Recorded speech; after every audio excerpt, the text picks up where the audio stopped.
നമുക്ക് അജിയുടെയും ഭൂമിയുടെയും നാളത്തെ നല്ലൊരു കഥ കേട്ടാലോ? വീഡിയോ ഇഷ്ടപ്പെടുവാണെങ്കിൽ ഒന്ന് ലൈക്ക് ചെയ്ത് ഹൈപ്പ് ചെയ്യാൻ മറക്കരുതേ. അതോടൊപ്പം തന്നെ ആദ്യമായി കാണുന്നവരാണെങ്കിൽ സബ്സ്ക്രൈബ് ചെയ്യാനും മറക്കരുത് കേട്ടോ. അങ്ങനെ ഒടുവിൽ അജയ് വീട്ടിലേക്ക് വരുമ്പോൾ സംഗീത മാധവനൊക്കെ കാത്തു നിൽക്കുന്നുണ്ടായിരുന്നു. അങ്ങനെ അജയനെ കണ്ടു കഴിഞ്ഞപ്പോഴത്തേനും സംഗീത ഓടി വന്നിട്ട് പറഞ്ഞു, എടാ മോനെ, ഞങ്ങള് അഞ്ജനയും അതുപോലെ ഭവാനിയൊക്കെ കണ്ടെന്ന് പറഞ്ഞു. അവരെ കണ്ടെന്നോ? എവിടുന്ന്? പിന്നീട് കാര്യങ്ങളൊക്കെ പറയണം മോനെ, നീ ചെന്ന് വിളിച്ചാൽ മാത്രമേ അവർ ഇങ്ങോട്ടേക്ക് വരുവോളെന്നാ പറഞ്ഞേ. അത് കേട്ടപ്പോൾ അനുപമ പറഞ്ഞു, ദേ അജയ്, ഇതിനകത്ത് എന്തോ ഒരു കള്ളത്തരം ഉണ്ടെന്ന് എനിക്ക് തോന്നണേന്ന് പറഞ്ഞു. കള്ളത്തരോ എന്ത്? അല്ലെങ്കിൽ പിന്നെ അവർ ഇത്ര ദൂരേക്ക് പോയി താമസിക്കേണ്ട കാര്യം എന്താ? ഭൂമി നീയും തമ്മിൽ കല്യാണം കഴിക്കുമെന്നൊക്കെയാ അഞ്ജന പറയണത്. എനിക്ക് എന്തൊക്കെയോ സംശയങ്ങളുണ്ടെന്ന് പറഞ്ഞു. സംഗീത പറഞ്ഞു, ഒന്നും മിണ്ടാതിരിക്കാവോ നീയ?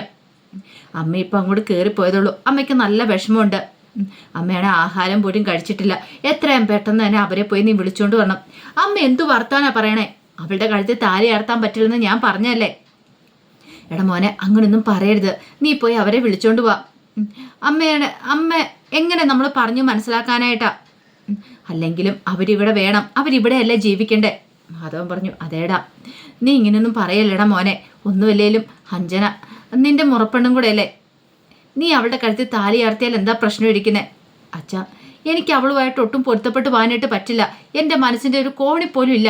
പിന്നെ ഞാൻ എങ്ങനെയാ അവളുടെ കഴുത്തിൽ താലി ആർത്തുന്നത്? ഇതൊക്കെ അവളുടെ അമ്മയുടെ ഒരു അടവും അഭ്യാസമൊക്കെയാ. അവളുടെ കഴുത്തിൽ ഞാൻ താലി ആർത്താൻ വേണ്ടിയിട്ട്. വെറുതെ എന്നെ നിർബന്ധിക്കരുത്.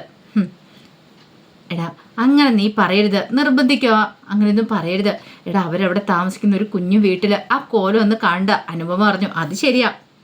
ഇവിടെ എങ്ങനെ രാജകീയമായിട്ട് കഴിഞ്ഞ അഞ്ജനയൊക്കെയാ അവളെ ചെന്നൊരു കുഞ്ഞു വീട്ടിൽ കഴിയുന്ന കാണേണ്ട കാഴ്ച തന്നെ അജയ്. ഓ, ഞാൻ വരെ അത്ഭുതപ്പെട്ടു പോയി, ഇങ്ങനെയൊക്കെ മനുഷ്യന് മാറാൻ പറ്റുമോന്ന്. ഇത് കേട്ടതും അജയ് ഒരു നിമിഷം ഒന്ന് ആലോചിച്ചിട്ടൊന്നും മിണ്ടാതെ അങ്ങോട്ട് കയറിപ്പോയപ്പോൾ അനുപമ പിന്നാലെ എന്നിട്ട് പറഞ്ഞു, എടാ അജയ്, ഇതിനകത്ത് എന്തൊക്കെയോ തന്ത്രങ്ങളുണ്ടെന്ന് തോന്നേ. അമ്മയും മോളെ അത്രയ്ക്ക് അങ്ങോട്ട് കണ്ട് വിശ്വസിക്കൊന്നും വേണ്ട.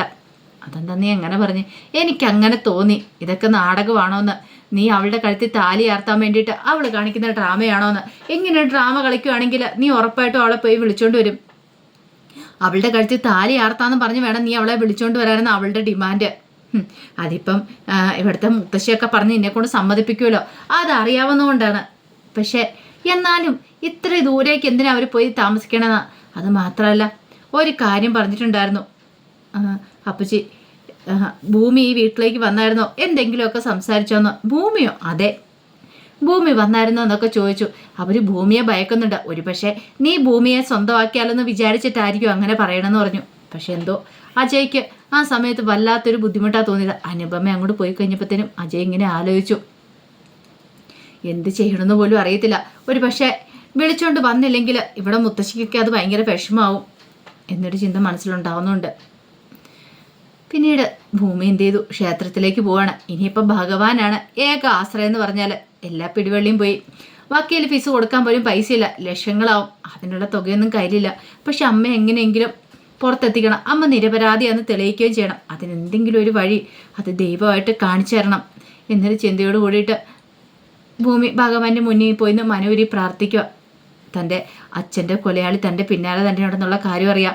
അതുമാത്രമല്ല, ഈ പറയുന്ന അമ്മയെ പുറത്തിറക്കുകയും ചെയ്യണമല്ലോ.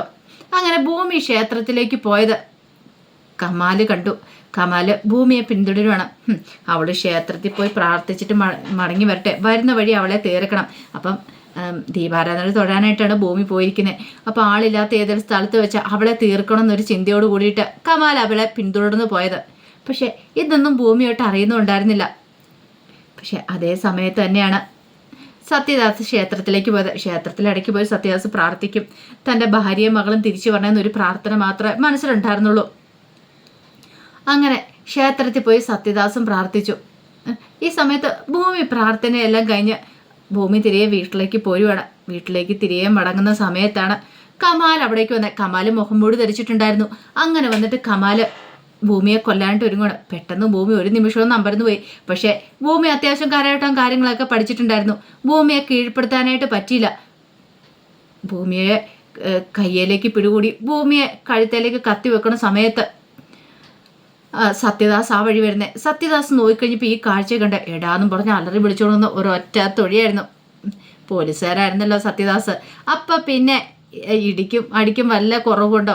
ഒരൊറ്റ തൊഴിയിൽ തന്നെ കമാൽ തെറിച്ചു വീണു. അവൻ്റെ മുഖത്തെ മുഖംമൂടി ഉണ്ടായിരുന്നുകൊണ്ട് മുഖം തിരിച്ചറിയാൻ പറ്റുന്നുണ്ടായിരുന്നില്ല. പിന്നീട് അവിടെ കടന്ന് വലിയൊരു അടി തന്നെയായിരുന്നു. അങ്ങോട്ടും ഇങ്ങോട്ടും പൊരിഞ്ഞ അടിയായിരുന്നു. ആ സമയം ഭൂമി ഒരു നിമിഷം ഞെട്ടിപ്പോയി. ഭൂമിക്ക് എന്ത് ചെയ്യണമെന്ന് പോലും അറിയണ്ടായിരുന്നില്ല. പിന്നീട് ഈ കമാല് സത്യദാസിനെ നേരെ കത്തിയുമായിട്ട് ഓങ്ങി ചെല്ലുമ്പോഴത്തേനും ഒന്നും നോക്കില്ല ഭൂമി. അവിടെ വലിയൊരു മരക്കമ്പ് കിടപ്പുണ്ടായിരുന്നു. അതെടുത്തിട്ട് ഒരൊറ്റ അടിയായിരുന്നു. അടി കൊണ്ട് തല ഇറങ്ങുന്ന പോലെ കമാലിന് തോന്നി. എന്നാലും കമാൽ അവിടെ പിന്നീട് നിന്നില്ല. അവിടെ പെട്ടെന്ന് തന്നെ അപ്പുറത്ത് ബൈക്ക് പാർക്ക് ചെയ്തിട്ടുണ്ടായിരുന്നു. പാഞ്ഞു പോയിട്ട് ബൈക്കേ കയറി പോവുകയാണ്. ജീവൻ തിരിച്ച് കിട്ടിയ മട്ടിലായിരുന്നു ഭൂമിക്ക്. അപ്പം ശരിക്കും പറഞ്ഞിട്ടുണ്ടെങ്കിൽ തന്നെ കൊല്ലാനാ വന്നെന്നുള്ള കാര്യം മനസ്സിലായി. സത്യദാസ് പെട്ടെന്ന് വന്ന് ഭൂമിയെ ചേർത്ത് പിടിച്ചിട്ട് പറഞ്ഞു, മോൾക്ക് എന്തെങ്കിലും പറ്റുമോ? മോൾക്ക് എന്തെങ്കിലും പ്രശ്നമുണ്ടോ? ഹോസ്പിറ്റലിൽ പോകാൻ ചെയ്യണം. എനിക്കൊരു കുഴപ്പമില്ല സാറേ എന്ന് പറഞ്ഞു. മോള് വാ എന്ന് പറഞ്ഞു. അപ്പോഴത്തേനും ഭൂമി പറഞ്ഞു, എനിക്ക് കുഴപ്പമൊന്നുമില്ല, ഞാൻ വീട്ടിലേക്ക് പോയിക്കോളാം. ബെസ്റ്റ്, വീട്ടിലേക്ക് പോകാനായിട്ടോ? ആ കൊലയാളി നിന്റെ പിന്നാലെ തന്നെ കാണും. വീട്ടിലേക്ക് പോകണ്ട, തൽക്കാലത്തേക്ക് എൻ്റെ അടുത്തേക്ക് പോരെ, അവിടെ നിൽക്കാന്ന് പറഞ്ഞു. അത് വേണ്ട, അത് വേണം, എൻ്റെ കൂടെ വാ എന്ന് പറഞ്ഞുകൊണ്ട് അങ്ങനെ ഭൂമിയെ കൂട്ടിക്കൊണ്ട് സത്യദാസ് വീട്ടിലേക്ക് പോവാണ്. സത്യദാസിന് എന്തോ വല്ലാത്തൊരു ബുദ്ധിമുട്ട് തന്നെയായിരുന്നു. അങ്ങനെ വീട്ടിൽ ചെന്ന് കഴിഞ്ഞപ്പോഴത്തേനും സത്യദാസ് ഭൂമിയോട് പറഞ്ഞു, അതെ മോളുടെ ദേഹത്തെല്ലാം മൊത്തം ചെളി, അതുപോലെ തന്നെ മഴയുണ്ടായിരുന്നു, നനഞ്ഞിട്ടുണ്ടായിരുന്നു, മാറാൻ ഡ്രസ്സ് പോലും ഉണ്ടായിരുന്നില്ല. മോള് വരാനും പറഞ്ഞുകൊണ്ട് കൂട്ടിക്കൊണ്ട് പോയിട്ട് സുമിത്രയുടെ ഡ്രസ്സൊക്കെ ഇരുന്ന കബോർഡ് തുറന്ന് കാണിക്കുകയാണ്. ഇതിനകത്ത് കുറേ ഡ്രസ്സ് ഇരിപ്പുണ്ട്, മോൾക്ക് ഇഷ്ടമുള്ള എന്താണെന്ന് വെച്ചാൽ എടുത്ത് ധരിച്ചോളാൻ പറഞ്ഞു. അങ്ങനെ ഭൂമി അവിടെ പോയി നിന്നു. എന്ത് ചെയ്യണമെന്ന് ഭൂമിക്ക് അറിയില്ല. ഒരു നിമിഷം ഭൂമി ഇങ്ങനെ ആലോചിച്ചുകൊണ്ട് നിൽക്കുന്ന കണ്ടം പറഞ്ഞു, മോള് വിഷമിക്കൊന്നും വേണ്ട, ധൈര്യമായിട്ട് അതിനകത്തുനിന്ന് ഏത് വെള്ളം എടുത്തോളാൻ പറഞ്ഞു. അങ്ങനെ ഭൂമി അവനകത്തുനിന്ന് ഒരു ജോഡി ഡ്രസ്സ് എടുക്കുകയാണ്. നോക്കിക്കഴിഞ്ഞപ്പോൾ അതൊരു സാരിയും ബ്ലൗസും ആയിരുന്നു. ആ ഡ്രസ്സ് കണ്ടു കഴിഞ്ഞപ്പോൾ ഭൂമി ഒരു നിമിഷം ഇങ്ങനെ ആലോചിച്ചു, താനിത് എവിടെയോ കണ്ടിട്ടുണ്ടല്ലോ എന്നൊരു ചിന്ത ഭൂമിയുടെ മനസ്സിലേക്ക് വരുന്നുണ്ട്. പെട്ടെന്ന് സത്യദാസ് പറഞ്ഞു, അത് സുമിത്രയുടെയാന്ന് പറഞ്ഞു. എൻ്റെ ഭാര്യ സുമിത്രയുടെ ആയിരുന്നു പറഞ്ഞു. ഭൂമി അതിലേക്ക് തന്നെ നോക്കി. ഭൂമിയുടെ മനസ്സിൽ എന്തോ ഒരു ഓർമ്മകൾ, ആ സ്വപ്നത്തിൽ കണ്ട ആ ഒരു ചിത്രം ഭൂമിയുടെ മനസ്സിലേക്ക് വരുന്നുണ്ട്. പെട്ടെന്ന് ഭൂമി ഇങ്ങനെ ആലോചിക്കുന്നുണ്ടപ്പോൾ സത്യദാസ് ചോദിച്ചു, എന്താ മോളെ? ഒന്നുമില്ലാന്ന് പറഞ്ഞു. അങ്ങനെ ഭൂമി പോയി ആ ഡ്രസ്സൊക്കെ ധരിച്ച് വന്നിട്ട് സത്യദാസിനോട് പറഞ്ഞു, ഞാൻ സാറിനൊരു ചായ ഇട്ടോട്ടെ എന്ന് ചോദിച്ചു. ചായയോ? അതെ, ചായ വെച്ച് തരാം. സാറിന് ഞാൻ ചായ ഉണ്ടാക്കുന്ന ഇഷ്ടമല്ലേന്ന് ചോദിച്ചു. അങ്ങനെ ഭൂമി അടുക്കളയിലേക്ക് ചെന്ന് ചായ വെക്കുന്ന സമയത്ത് സത്യദാസ് അങ്ങോട്ട് വന്ന് നോക്കണം. സത്യദാസിന് തോന്നി ആ സമയത്ത് സുമിത്ര അവിടെ നിൽക്കുന്നതായിട്ട്. സുമിത്രയെ പോലെ തന്നെയുണ്ട്. ആ സാരിയൊക്കെ ഉടുത്ത് കഴിഞ്ഞപ്പോഴത്തേനും ഭൂമി നിൽക്കുന്ന കാണുമ്പോഴത്തേനും എന്തോ അവർ തമ്മിലൊരു സാദൃശ്യമുണ്ട്. അപ്പം തൻ്റെ ഭാര്യയെപ്പോലെ തന്നെ തൻ്റെ മോള് ഒരു പക്ഷേ എവിടെയാണെന്നറിയില്ല, ഉണ്ടെങ്കിൽ ഇത്രയും തന്നെ കാണുമായിരിക്കും, തൻ്റെ അഭിരാമി മോള്. ഇങ്ങനെ നോക്കി നിൽക്കുന്ന കണ്ടു കഴിഞ്ഞപ്പോഴത്തേനും ഭൂമി വെച്ചു, എന്താ സാറേ? ഒന്നുമില്ലാന്ന് പറഞ്ഞു. അങ്ങനെ ചായയൊക്കെ വെച്ച് കൊടുത്തു. ചായയൊക്കെ വെച്ച് കൊടുത്തിട്ട് ഭൂമി എന്ത് ചെയ്തു, പുറത്തേക്ക് ഇങ്ങനെ ഇറങ്ങി അവിടെ ഇങ്ങനെ നോക്കണം. മുറ്റത്തേക്ക് ഇറങ്ങി ചുമ്മാ ഇങ്ങനെ നോക്കുക. രാത്രിയിലും അവിടെ മൊത്തം വെട്ടവും വെളിച്ചവും കാര്യങ്ങളൊക്കെ ഉണ്ടായിരുന്നു. കുറച്ച് കഴിഞ്ഞപ്പോഴത്തേനും സത്യാസോ നോക്കും ഭൂമിയെ കാണുന്നില്ല. അവിടെ മുറ്റത്തായിട്ട് നിൽക്കുന്ന കണ്ടു. നിൽക്കുന്ന കണ്ടു കഴിഞ്ഞപ്പോഴത്തേനും തൻ്റെ മോള് നിൽക്കുന്ന പോലെ തോന്നുവാണ്. പെട്ടെന്ന് അപ്പുമോളെ നിന്ന് വിളിച്ചോണ്ട് അങ്ങോട്ട് വന്നു. അപ്പുമോളോ? അതാരാ? അതെ, അഭിരാമി, എൻ്റെ മോളെ. അവളെ ഞാൻ അപ്പുമോളെന്നായിരുന്നു വിളിച്ചോണ്ടിരുന്നത്. നല്ല കഥയായി. ഇത് സാറിൻ്റെ അപ്പുമോളല്ല, ഇത് ഭൂമിയാ. ഞാൻ ഭൂമിജിയാന്ന് പറഞ്ഞു. എനിക്ക് മനസ്സിലായി. പക്ഷെ എനിക്ക് നിന്നെ കാണുമ്പോൾ എൻ്റെ മോളെ എനിക്ക് ഓർമ്മ വരുന്നത്, എൻ്റെ അപ്പുമോളെ പോലെ എനിക്ക് തോന്നുവാന്ന് പറഞ്ഞു. അത് പിന്നെ സാറിൻ്റെ മനസ്സിൻ്റെ തോന്നലുകൊണ്ടാ, സാരമില്ല. സാറിൻ്റെ മോളെ അധികം വൈകാതെ തന്നെ നമ്മൾ കണ്ടെത്തുന്നേ. സാറിന് വിശ്വാസമില്ലേ? ഞാൻ പറഞ്ഞിട്ടുള്ളൊരു കാര്യമല്ലേന്ന് ചോദിച്ചു. അത് ശരിയാ. എന്നാലും നിന്റെ പിന്നാലെ വന്ന് കൊലയാളി ആരായിരിക്കും? ഞാൻ അപ്പോഴേ പറഞ്ഞില്ലേ, എൻ്റെ പിന്നാലെ വന്ന വേറെ ആരും ആയിരിക്കില്ല. എൻ്റെ അച്ഛനെ കൊന്ന കൊലയാളി തന്നെയായിരിക്കും. അയാളായിരിക്കും എന്നെ നേരിടാനായിട്ട് വന്നിട്ടുണ്ടായിരിക്കുക. എനിക്കങ്ങനെ തോറ്റ് പിന്മാറാൻ പറ്റില്ല സാറേ. എനിക്ക് എൻ്റെ അമ്മയെ പുറത്തിറക്കിയാൽ മതിയാവുള്ളൂ. ഒടുവിൽ ഭൂമിയോട് പറഞ്ഞു, മോള് വിഷമിക്കൊന്നും വേണ്ട, ഞാൻ കൂടെ ഉണ്ട്, നീ ധൈര്യമായിട്ടിരിക്കുക. എന്ത് വന്നാലും മോളുടെ അച്ഛൻ്റെ കൊലയാളിയെ നമുക്ക് കണ്ടെത്താന്നൊക്കെ പറഞ്ഞ് ചേർത്ത് പിടിച്ച് സമാധാനിപ്പിക്കുകയാണ്. എന്തായാലും എത്തേണ്ട കൈകളിൽ തന്നെയാണ് ഭൂമി എത്തിയിരിക്കുന്നത്. ഭൂമി സുരക്ഷിതയാണ് സത്യദാസിൻ്റെ അരികിൽ. ഇനി അവിടേക്ക് വന്ന ആരും ഭൂമിയൊന്നും ചെയ്യാൻ പോകുന്നില്ല. ആ സമയത്ത് കമാല് ഭവാനിയെ വിളിച്ച് കാര്യങ്ങൾ പറയണം. അവളെ എൻ്റെ കയ്യിൽ കിട്ടിയതാ. പക്ഷെ കൃത്യസമയത്ത് തന്നെ സത്യദാസ് വന്ന് അവളെ രക്ഷപ്പെടുത്തിക്കൊണ്ടുപോയെന്ന് വലിയൊരു തിരിച്ചടിയായിരുന്നു ഭവാനിക്കത്. ഭവാനി ഒരിക്കലും പ്രതീക്ഷ കാര്യമല്ല ഇങ്ങനെയൊന്നൊക്കെ സംഭവിക്കുന്നുള്ള.